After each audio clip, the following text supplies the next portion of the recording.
भूल नहीं जाना रे, भूल नहीं जाना रे। म्यूजिक बाय पप्पू सामरिया।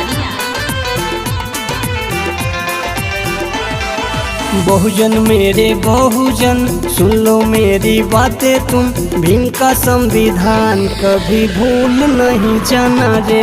बहुजन मेरे बहुजन सुन लो मेरी बातें तुम, भीम का मिशन कभी भूल नहीं जाना रे, भूल नहीं जाना रे।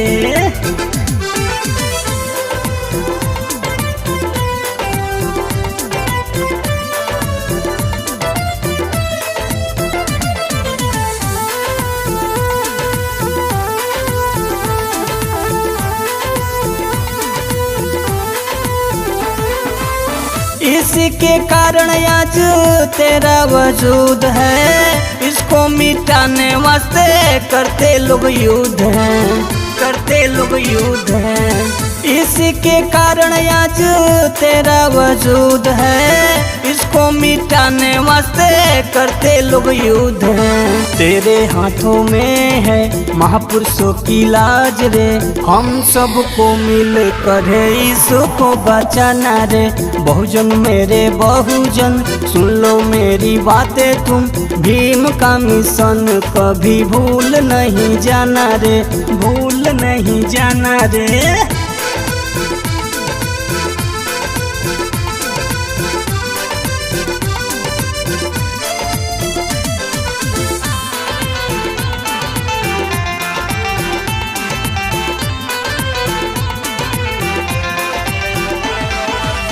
सारे देशों से बड़ा भारतीय संविधान है, चार चार संतान भीम के इस पे कुर्बान है, इस पे कुर्बान है।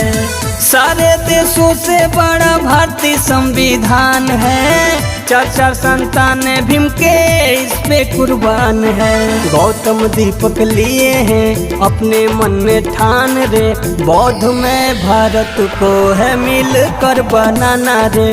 बहुजन मेरे बहुजन सुन लो मेरी बातें तुम, भीम का संविधान कभी भूल नहीं जाना रे, भूल नहीं जाना रे।